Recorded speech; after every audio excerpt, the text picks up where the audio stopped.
મિત્રો, આજની આ કહાની સાંભળી તમારું હૃદય કંપી ઉઠશે અને તમારી આંખોમાં પણ આંસુ આવી જશે. થોડો સમય કાઢી અંત સુધી જરૂરથી સાંભળજો. ગુજરાતના એક ગામમાં ભરતભાઈ અને તેમનો પરિવાર રહેતો હતો. હાલ તો રમણભાઈ રાજકોટ શહેરના સાપર ગામના વતની હતા, પરંતુ ઘરની આર્થિક પરિસ્થિતિને લઈ આ શહેરમાં કામની શોધમાં રહેવા આવ્યા હતા.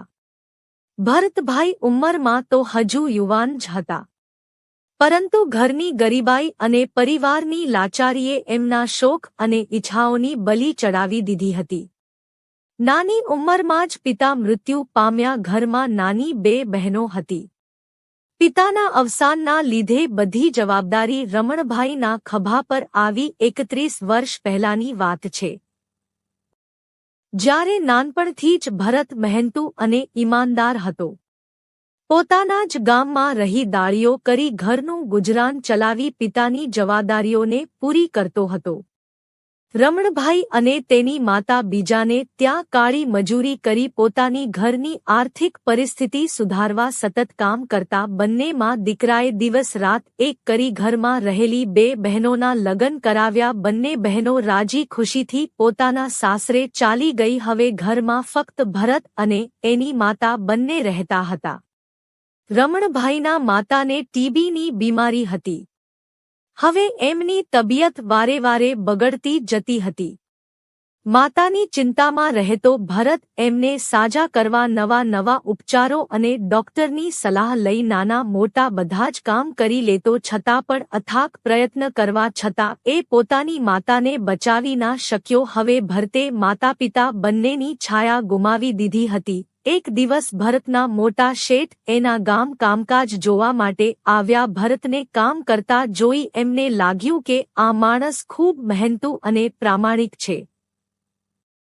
એણે રમણભાઈને એમની પાસે બોલાવ્યો અને કહ્યું, સાંભળ, તું મારા કારખાનામાં કામ કરીશ, તને ત્યાં સારો પગાર પણ મળી જશે અને મને એક પ્રામાણિક માણસ. ભરત થોડીવાર વિચારમાં પડી ગયો, કારણ કે વર્ષોથી રહેતા આ ગામને છોડી જવામાં એને કંઈ ખાસ રસ ન હતો. પરંતુ હવે આ ગામમાં રહેવાનો પણ કોઈ હેતુ ન હતો. અંતે ભરતે મોટા શેઠ સાથે શહેર જઈ એમના કારખાનામાં જ નોકરી કરવાનું નક્કી કર્યું. રમણ એનું ગામ અને તેના માતા પિતાએ બનાવેલું એનું ઘર છોડી શહેર જવા નીકળ્યો. રસ્તામાં એને હજુ એના પિતાના પરસેવાથી બનાવેલ ઘરની યાદ આવતી હતી, પરંતુ હવે એ ઘરમાં એનું એકલાપણું એને ખાઈ રહ્યું હતું. ભરત શહેરમાં આવી નવી જગ્યાએ નવું કામ શરૂ કર્યું. દિવસો વીતતા ગયા અને એના શેઠ ભરતને ખૂબ સારી રીતે રાખતા હતા. એક દિવસ ભરતના શેઠે ભરતના લગ્ન એક સોનલ નામની યુવતી સાથે કરાવ્યા. હવે તો બંને પતિ પત્ની એકબીજાને સહકાર આપી આગળ વધવા માટે પ્રયત્નો કરવા લાગ્યા. સમયનું પૈડું ક્યારે ફરે છે, કોને ખબર. ભરતની આ મહેનત એક દિવસ રંગ લાવી. એ જે કંપનીમાં એક મામૂલી નોકર તરીકે આવ્યો હતો, એ જ કંપનીમાં એને મેનેજરનો હોદ્દો આપવામાં આવ્યો. આ ગરીબ ઘરનો દીકરો એક દિવસ આવડી મોટી કંપનીનો મેનેજર બની જશે, કોને ખબર હતી. બંને બહેનો પણ ભાઈની આ પ્રગતિ જોઈને અત્યંત ખુશ થઈ. એ સમયમાં રોજ દાળીએ જાતો ભરત આજે એક મોટી કંપનીનો મેનેજર થયો. સમયને બદલતા વાર નથી લાગતી. એમ જ રમણમાંથી ભરતભાઈ થવાનો સફર ભરતની આંખ સામે ચિત્રની જેમ દર્શાતો હતો. લગ્નના 5 વર્ષ થયા અને રમણભાઈની ઘરે પારણું બંધાયું. એના ઘરે લક્ષ્મી પધાર્યા. રમણભાઈની દીકરી નિશા જાણે એમના માટે કુબેરનો ભંડાર લઈને આવી હોય એવી રીતે રમણભાઈની પ્રગતિએ ઘણી મોટી દોડ મૂકી. હવે બીજાને ત્યાં મેનેજરની નોકરી કરતા ભરતભાઈ આજે નિશા ઇન્ડસ્ટ્રીઝ કરીને એક કંપનીના માલિક હતા. એમની લાડકી નિશા ભણવામાં ખૂબ જ હોશિયાર અને સ્વભાવે ચુલબુલી. નિશા રમણભાઈની એટલી લાડકી હતી કે રમણભાઈના પત્ની અવારનવાર કહેતા કે નિશાના પપ્પા, તમે તમારા લાડથી નિશાને બહુ બગાડી છે. પરંતુ જ્યારે તમારો આ કાળજા કેરી દીકરી સાસરે જશે ને ત્યારે તમને ને તમારો જીવ નીકળી ગયો હોય એવું લાગશે. ભરતભાઈ કહેતા, દીકરી તો પારકું ધન છે, પરંતુ હું મારી દીકરીને મારાથી દૂર ક્યાંય નહીં જવા દઉં. સામે નિશા પણ બસ પિતાથી એની દુનિયા શરૂ થાય અને પિતાથી જ પૂરી. થોડો સમય વીતતો ગયો અને નિશા યુવાન થઈ ઉંમરની સાથે ભરતભાઈ અને એમના પત્ની નિશા માટે કોઈ યોગ્ય યુવકની પસંદગી માટે શોધખોળ શરૂ કરી. હવે નિશાનો અભ્યાસ પૂરો થઈ ચૂક્યો હતો, એટલે એક પિતાએ એની જવાબદારી નિભાવતા એની દીકરીને વાત કરી. નિશુ, અહીં આવતો. પપ્પાનો અવાજ સાંભળી નિશા દોડતી આવી. બોલો ને પપ્પા, શું હતું? રમણભાઈ બોલ્યા, મારે તારી સાથે કંઈક અગત્યની વાત કરવી છે. બસ આટલું કહી રમણભાઈએ વાતની શરૂઆત કરી. જો બેટા, હવે તારો અભ્યાસ પણ પૂરો થઈ ચૂક્યો છે, તો હું અને તારા મમ્મી એવું ઈચ્છીએ છીએ કે હજુ અમારી હાજરી છે ત્યાં સુધી કોઈ સારો યુવક સુધી તને ધામધૂમથી પરણાવી દઈએ. આ સાંભળતા જ નિશા ગુસ્સે થઈ ગઈ અને બોલી, પપ્પા, શું હું તમને બોજ લાગુ છું? તો તમે મને પરણાવવા માંગો છો? રમણભાઈ હસીને બોલ્યા, અરે મારી નટખટ, એક પિતા માટે ત્યારે એનો કાળજાનો કટકો બોજ હોય ખરા. બસ આ તો રિવાજ છે કે દીકરીને ગમે તે લાડકોડથી મોટી કરો, પરંતુ અંતે એને વળાવી તો પડે જ. બાપ દીકરીની આ વાતચીતમાં પિતાની ચિંતા અને દીકરીની બાપને છોડીને જવાની ચિંતા દેખાતી હતી. ભરતભાઈએ કહ્યું, બેટા, જો તને તારા ઓળખાણમાં પણ કોઈ યુવક ગમતો હોય તો મને ખુશીથી કહેજે. તારી ખુશીમાં જ અમારી ખુશી છે. નિશા બોલી, પપ્પા, તમે તો મારા ભગવાન છો. ભલા ભગવાન કોઈ ખોટો નિર્ણય લે ખરા. હંમેશા રમૂજી મિજાજમાં રહેતી નિશા અચાનક આ વાત સાંભળી એની મજાક મસ્તી છોડી અને ગુમસુમ રહેવા લાગી. રમણભાઈને આ જોઈ મનમાં અફસોસ થયો કે એમણે નિશા પાસે ખોટા સમયે વાત મૂકી દીધી. નિશાને શાંત શાંત જોઈને રમણભાઈ કહ્યું, નિશુ, તું આમ ચૂપચાપ ના રહીશ. હું એક પિતા તરીકે મારી જવાબદારી તને કહેતો હતો, પરંતુ જ્યાં સુધી તારી ઈચ્છા ના હોય ત્યાં સુધી આપણે કંઈ કરીશું નહીં. પરંતુ મને મારી એ ચુલબુલી નિશા પાછી આપી દે. આ સાંભળતા જ રમણભાઈની લાડકીએ નાનું સ્મિત કરી બોલી, પપ્પા, તમે કાંઈ પણ કરો, પરંતુ હું તમને અને મમ્મીને છોડીને ક્યાંય જવાની નથી. રમણભાઈએ નિશાના માતા પર હાથ મૂકીને કહ્યું, બેટા, મારું ચાલે ને તો હું એક મિનિટ પણ તને મારી આંખથી દૂર ના જવા દઉં. બાપ દીકરીનો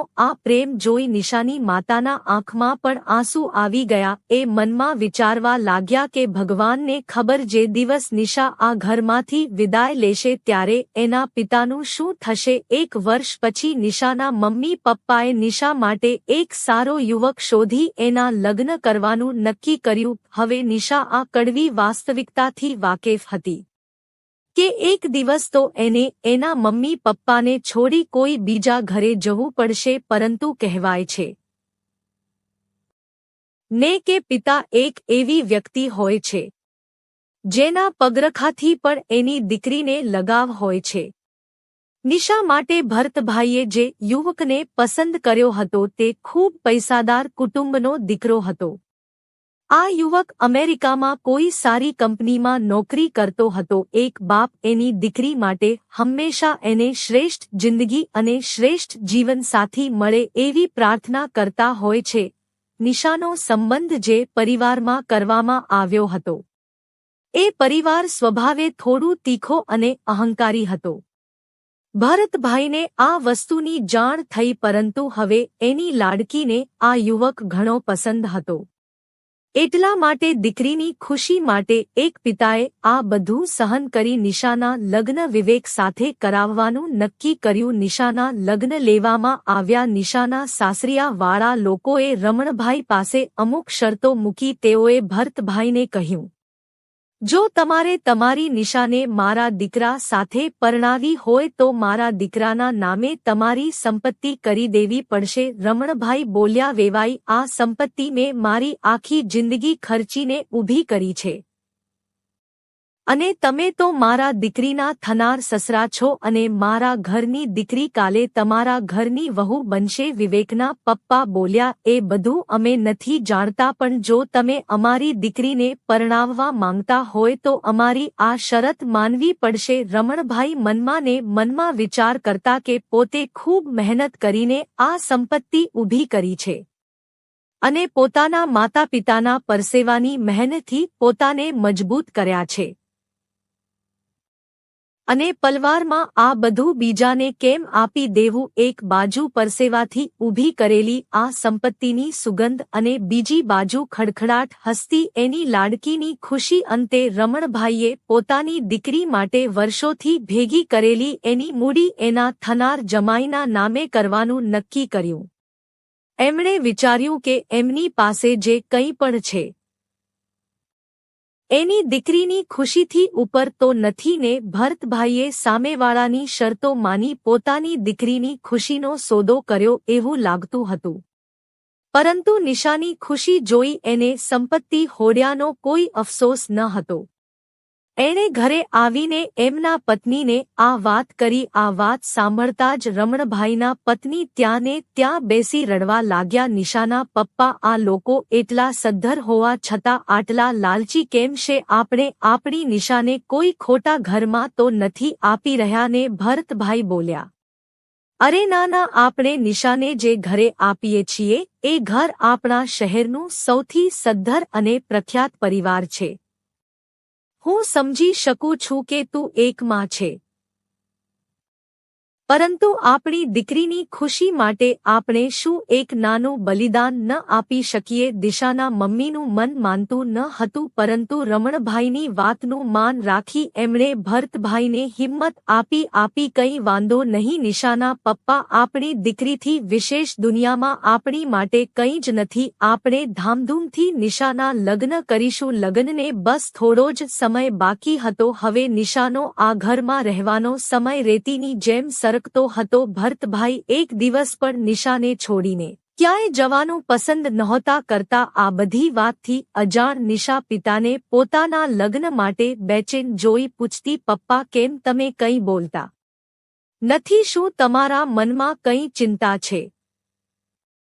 કંઈ થયું છે? આમ તો રમણભાઈ અને નિશાનો સંબંધ એવો હતો કે બાપ દીકરી એકબીજાને નાની મોટી બધી જ વાતો કહેતા હતા, પરંતુ રમણભાઈ આ વાત કહી નિશાને નિરાશ કરવા નહોતા માંગતા, અને સામે એમને એ પણ ડર હતો કે સ્વાભિમાનની એમની દીકરી આ વાત સાંભળતા જ પોતાના પિતા માટે આ સંબંધ તોડી નાખશે. થોડા દિવસો વીત્યા બાદ એ દિવસ આવી જ ગયો જ્યારે ભરતભાઈને એના કાળજા કેરા કટકાને બીજાના હાથમાં સોંપવાનો સમય આવી ગયો. ખૂબ જ ધામધૂમથી લગ્નની તૈયારીઓ કરવામાં આવી. નિશાને ગમતી બધી વસ્તુને લઈને રમણભાઈ એના લગ્નને 4 ચાંદ લગાવી દીધા. પોતાની નાનકડી એવી નિશાને લગ્નના કપડામાં જોઈ ભરતભાઈ થોડીવાર જોતા રહી ગયા. એની નજર સામે હજુ તો એ દ્રશ્ય ભૂસાયું નથી કે જ્યારે પોતે કામ પરથી આવતા હતા ત્યારે એની લાડકી નિશા દોડતી આવતી અને કહેતી, પપ્પા મારી માટે શું લાવ્યા? અને આજે એ જ દીકરી લગ્નના દિવસે પિતા સામે ચાલીને આવી રહી હતી. સમય તો ઘણો આગળ વધી ગયો હતો, પરંતુ માતાપિતા માટે એના સંતાન હંમેશા નાના જ રહે છે. નિશાના ભરતભાઈ તરફ આવતા એક કદમ ભરતભાઈને નિશાના બાળપણથી લઈ અત્યાર સુધીની યાદગાર પળોની મીઠી યાદ અપાવતા હતા. આંખોમાં આંસુ અને મોઢા પર સ્મિત સાથે ભરતભાઈ નિશાની પાસે ગયા અને બોલ્યા, કેમ તે તો કીધું હતું ને કે પપ્પા હું તમને છોડીને ક્યાંય નહીં જાઉં, તો પણ આજે તારા પપ્પાને છોડીને જતી રહીશ. પોતાના પપ્પાની આ વાત સાંભળી નિશાની આંખો ભીની થઈ ગઈ અને એના ભગવાન સ્વરૂપ પપ્પાને ભેટીને એ રડવા લાગી. પપ્પા તમારા જેટલું મારું ધ્યાન કોણ રાખશે? ભરતભાઈએ નિશાને હસતા મોઢે કહ્યું, અરે બેટા, હવે હું તારી બધી જવાબદારી વિવેકના હાથમાં સોંપી રહ્યો છું અને મને ખાતરી છે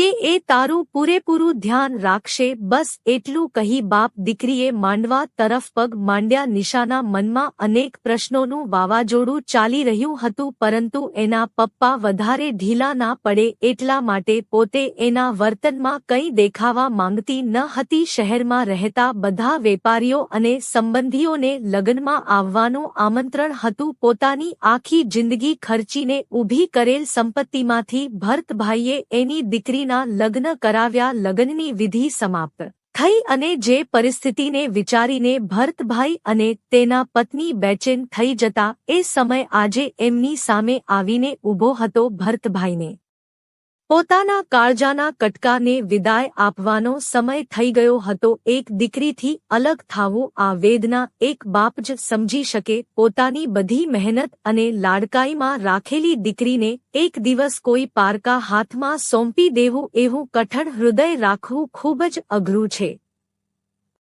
રમણભાઈ અને નિશા બંને એકબીજા સામે જોઈ શકે એવી હાલતમાં ન હતા, પરંતુ ભરતભાઈ હૃદય કઠણ કરી નિશા પાસે ગયા અને બોલ્યા, નિશુ, તારા મમ્મી પપ્પાએ આપેલા સંસ્કારને જાળવી રાખજે અને તારું ધ્યાન રાખજે. ભગવાન તને મારી બધી જ ખુશી આપી દે અને તારા આવનારા દુઃખો મને આપી દે. બસ આટલું કહી રમણભાઈએ પોતાની દીકરીને સાસરે વળાવી. નિશાએ પોતાનો પગ પિયરિયામાંથી ઉપાડી સાસરિયામાં ગૃહપ્રવેશ કર્યો. વિવેક અને નિશાને તો અમેરિકા જ જવાનું હતું, પરંતુ હજુ તો નવા લગ્ન હતા અને સંબંધીઓને મળવાનું બાકી હતું. એટલા માટે આ બંને પતિ પત્નીએ 1 મહિનો પોતાના ઘરે રહી ત્યારબાદ અમેરિકા જવા માટે નીકળવાના હતા.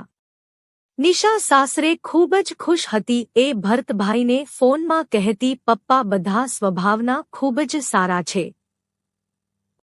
મને તમારી કે મમ્મીની કમી મહેસૂસ નથી થવા દેતા. આ વાત સાંભળી રમણભાઈના મનને નિરાત થતી કે બસ પોતાની દીકરી માટે જ એમણે આ બધું કર્યું છે.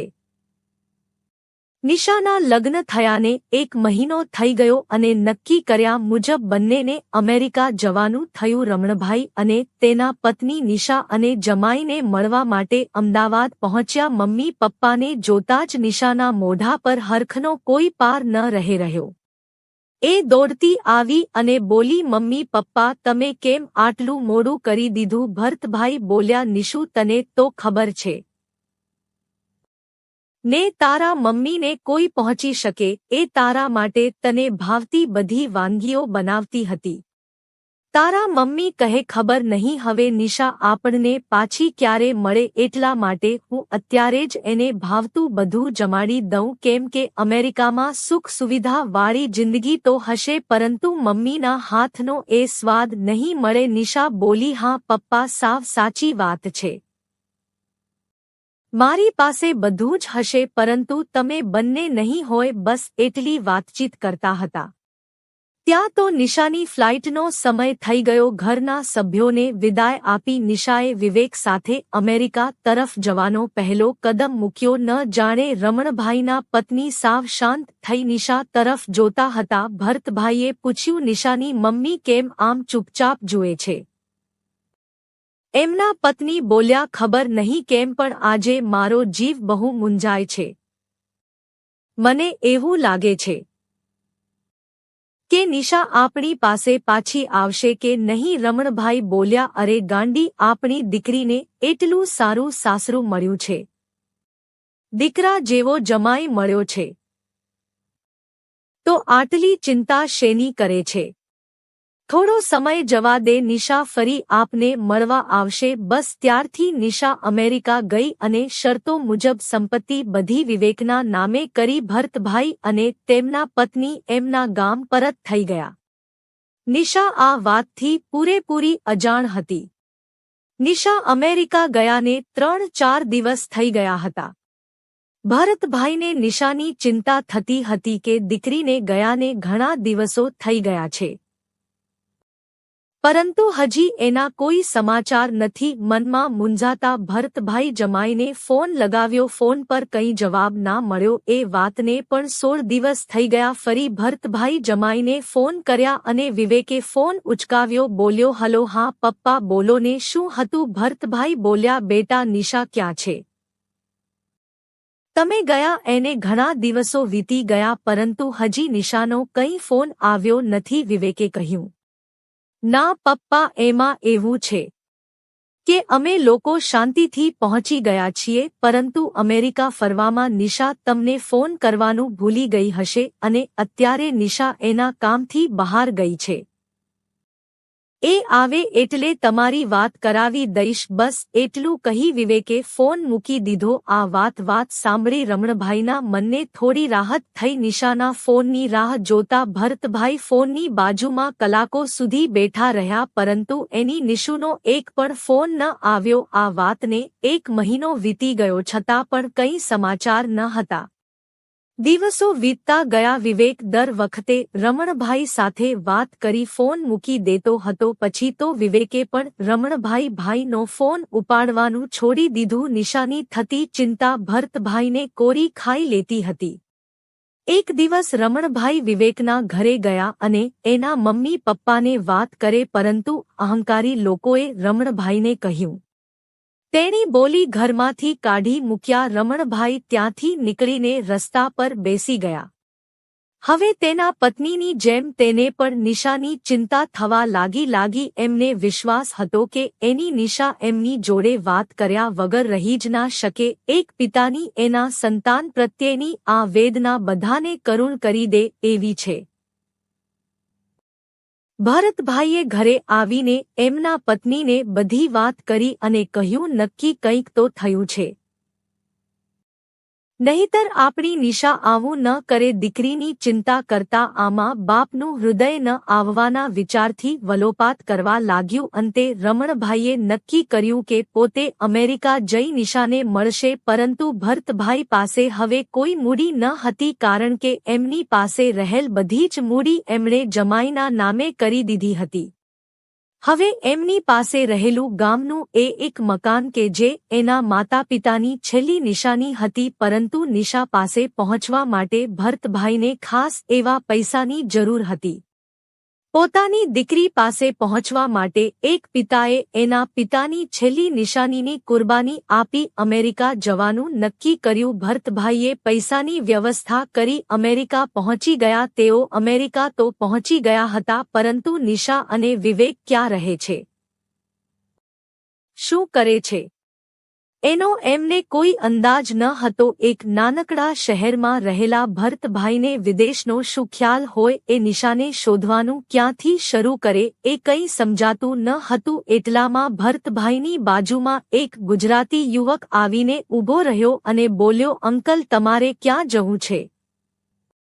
પહેલીવાર અમેરિકા આવ્યા છો? ભરતભાઈએ આ યુવકને પોતાનું સમજી બધી વાત કરી. યુવકે કહ્યું, અંકલ, અમેરિકા તો બહુ મોટું છે, છતાં પણ હું તમને તમારી દીકરીને શોધવામાં મદદ કરીશ, પરંતુ તમારી પાસે કોઈ પણ પ્રકારનું સરનામું કે સ્થળનું નામ નથી કે આપણે નિશા સુધી પહોંચી શકીએ. ભરતભાઈ પાસે કંઈ માહિતી નથી, છતાં પણ એ નિશાને શોધવાના નિષ્ફળ પ્રયત્ન કરી રહ્યા હતા. એમના પાસે નિશા અને વિવેકની લગ્ન દરમિયાનની એક તસવીર હતી. એક તસવીરના સહારે એમણે નિશાને શોધવાનું નક્કી કર્યું. નિશાની ચિંતા ભરતભાઈને ગાંડા દૂર કરી દીધા હતા.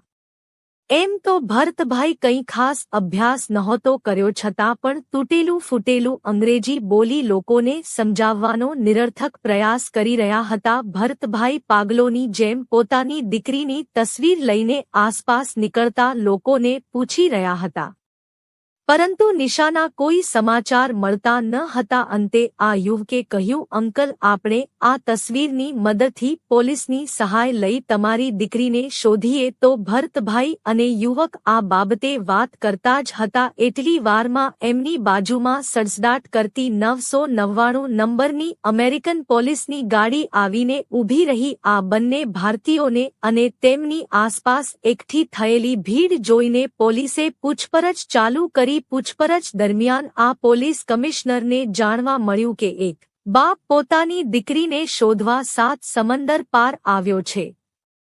રમણભાઈનું આ દુઃખ જોઈ પોલીસ પણ એમની મદદ કરવા માટે તૈયાર થઈ ગઈ. રમણભાઈ પાસે રહેલી નિશાની આ તસવીરના સહારે પોલીસે નિશાને શોધવાના પ્રયત્નો શરૂ કરી દીધા. તસવીરો દીધાને થોડો જ સમય થયો હતો. એટલી જ વારમાં એક અમેરિકામાં સ્થાયી થયેલા એક યુવકે જણાવ્યું કે વિવેક જે નિશાનો પતિ છે એ આ યુવક સાથે જ નોકરી કરે છે અને આ યુવકને વિવેકનું ઘર પણ ખબર છે। આ માહિતી મળતા જ પોલીસે ભરતભાઈને જાણ કરી। આ વાત સાંભળતા જ ભરતભાઈને જાણે જીવમાં જીવ આવ્યો અને એમણે પોલીસને વિનંતી કરી કે બને એટલું જલ્દી એમની દીકરીને મળવા લઈ જાય। રમણભાઈની આંખો બસ નિશાની એક ઝલક જોવા માટે આતુર હતી। ભરતભાઈ પોલીસની મદદથી વિવેકના ઘરે પહોંચી ગયા। બેલ વાગ્યો અને ભરતભાઈને બસ એટલી જ રાહ હતી કે મારી લાડકી દરવાજો ખોલશે અને એના વહાલા પપ્પાને ભેટી પડશે। દરવાજો ખોલતા જ રમણભાઈની સામે નશામાં ધૂત વિવેક ઊભો હતો। આ જોઈ રમણભાઈની આંખો ચાર થઈ ગઈ। અમેરિકન લાઈફ સ્ટાઇલમાં રહેલો વિવેક પોતાને સંભાળી શકે એવી હાલતમાં પણ ન હતો।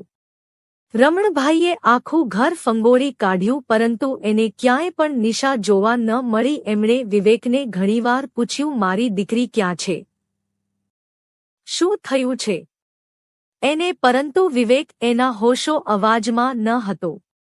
છેવટે અથાગ પ્રયત્ન કરવા છતાં પણ નિશાનો કોઈ પત્તો ના મળ્યો। હારી ગયેલ આ પિતા ત્યાં ને ત્યાં બેસી ચોધાર આંસુએ રડવા લાગ્યા।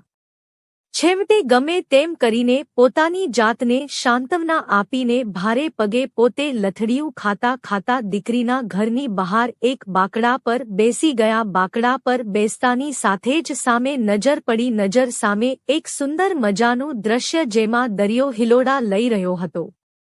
તેમાં નિશાનું બાળપણ તેમની આંખો સામે તરી રહ્યું હતું। આંખમાંથી બોર બોર જેવડા આંસુ પર જમીન પર પડી રહ્યા હતા। આ કરુણ દ્રશ્ય બાજુમાં ઊભા ઊભા એક વૃદ્ધ મહિલા જોઈ રહ્યા હતા। આ મહિલાને એટલું તો જરૂરથી સમજાઈ ગયું હતું કે નક્કી આ નિશાના પપ્પા જ છે। એ અમેરિકન મહિલાએ એક અજાણી ભાષામાં લખેલો પત્ર રમણભાઈના હાથમાં સોંપ્યો। આ પત્ર ગુજરાતી ભાષામાં લખેલો હતો। તે એ વૃદ્ધ મહિલાને સમજાયો નહીં પરંતુ રમણભાઈ બરોબર રીતે તે અક્ષરને ઓળખતા હતા। તે અક્ષરો તેમની દીકરી, તેના કાળજાના કટકા સમાન દીકરી નિશાના હતા। ખરડાયેલ તેમજ ધ્રુજી રહેલા હાથમાં તે પત્ર જાણે ભરતભાઈને કંઈક કહી રહ્યો હતો। દૂરના નંબર હતા પરંતુ નજીકમાં રહેલ એ પત્ર સ્પષ્ટ રીતે ભરતભાઈ વાંચી રહ્યા હતા। પપ્પા, મને નથી ખબર કે આ પત્ર તમારા સુધી પહોંચશે કે નહીં પરંતુ મેં તમારા આપેલા સંસ્કારોને જાળવી રાખવા મારાથી બનતી બધી કોશિશ કરી પરંતુ અંતે આ બધું સહન કરી હું થાકી ગઈ હતી। મારું આ દુઃખ હું તમને કહીને વધારે દુઃખી કરવા નહોતી માંગતી। તમારી આંખમાં સેવેલા એ સપના કે તમારી નિશા વિદેશમાં જઈ એ શું આરામની જિંદગી જીવશે પરંતુ આ સપનાઓ બસ સપના જ રહી ગયા। વિવેક અને હું અમેરિકા તો આવી ગયા પરંતુ અહીં આવીને મને ખબર પડી કે આ લોકોએ તો આપણી સાથે બસ કપટ જ કર્યું છે। અને વિવેકને નશાની બહુ ખોટી આદત હતી। નશામાં ધૂત વિવેક મારા પર ન કરવાના અત્યાચાર કરતો હતો પરંતુ તમારી માન મર્યાદાને જાળવી રાખવા મેં બધું સહન કરવાનું રાખ્યું છતાં પણ દિવસે અને દિવસે વિવેકનો ત્રાસ વધતો ગયો। અંતે મારી પાસે કોઈ રસ્તો નથી એટલે કોઈપણને તકલીફ આપ્યા વગર હું મારું જીવન ટૂંકાવું છું। મને ખબર છે કે તમે અને મમ્મી આ વાત સાંભળી તૂટી જશે પરંતુ પોતાના દિલ પર પથ્થર રાખી મારો આ પત્ર વાંચજો। ન જાણે કેમ માં બાપ એની લાડકી માટે હંમેશા સુખી અને સમૃદ્ધ પરિવારની ઈચ્છા રાખતા હોય છે પરંતુ એ વાતથી સાવ અજાણ હોય છે કે બહારથી દેખાતી આ સુખ સાહેબીના પ્રકાશ પાછળ હંમેશા અંધારું જ હોય છે। ભગવાન જાણે મારી જેવી કેટલી દીકરીઓને આ સુખ સુવિધાની લાલચ ગળી ગઈ હશે। આટલું સાંભળતા જ રમણભાઈના મનમાં ચાલતો એ નિશાના ખડખડાટ હસવાનો અવાજ આજે એમને આ નિસ્સહાય બની ગયેલી એની દીકરીના ડુસકાનો અવાજ કે પપ્પા મને બચાવી લો પુકારતો હતો। અંતે બસ એટલું જ કહીશ કે તમે તમારી જિંદગી લગાવી દીધી મારા શોખ પૂરા કરવામાં અને મને એ વાતનો કોઈ અફસોસ નથી। તમે દુનિયાના બેસ્ટ પપ્પા છો। મને માફ કરજો અને તમારું ધ્યાન રાખજો। લેખિતન તમારી નિશુ બસ આટલું જ વાંચતા ભરતભાઈના હાથ જાણે બરફ બની ગયા હોય એમ કઠણ થઈ ગયા. થોડીવાર માટે તો એમને કંઈ સમજાયું નહીં કે આ શું બની ગયું. દીકરીને ગુમાવ્યાનો આઘાત ભરતભાઈ સહન ન કરી શક્યા. ભરતભાઈ રડવા લાગ્યા અને બાંકડા પર બેઠા જ પડી ભાંગ્યા. આ ઘાત એટલો અસહ્ય હતો કે ભરતભાઈને હૃદયનો હુમલો આવી ગયો. દીકરીની આવી અંધારી વિદાય જોઈને ભરતભાઈ પોતાને સંભાળી શક્યા નહીં. દીકરીની ખુશી માટે કરેલ બધા ત્યાગના બદલ એમને એમની દીકરીને જ ત્યાગવી પડી. દીકરીને સર્વશ્રેષ્ઠ સાસરું આપવાની લાલચમાં ભરતભાઈ એ વાત સાવ ભૂલી ગયા કે કપટી માણસ કોઈ દિવસ કોઈનો સગો હોતો નથી અને આ વાત એમને પોતાનો સંતાનનો જીવ આપી સમજાણી. મિત્રો, આ એપિસોડ આપને પસંદ આવ્યો હોય તો ખાસ વિડીયોને લાઇક કરી અને એકવાર કોમેન્ટ બોક્સમાં જય માતાજી જરૂરથી લખી નાખજો, જેથી માતાજીની કૃપા આપ સૌના પરિવાર પર બની રહે. આ કહાની વિશે આપનું શું કહેવું છે?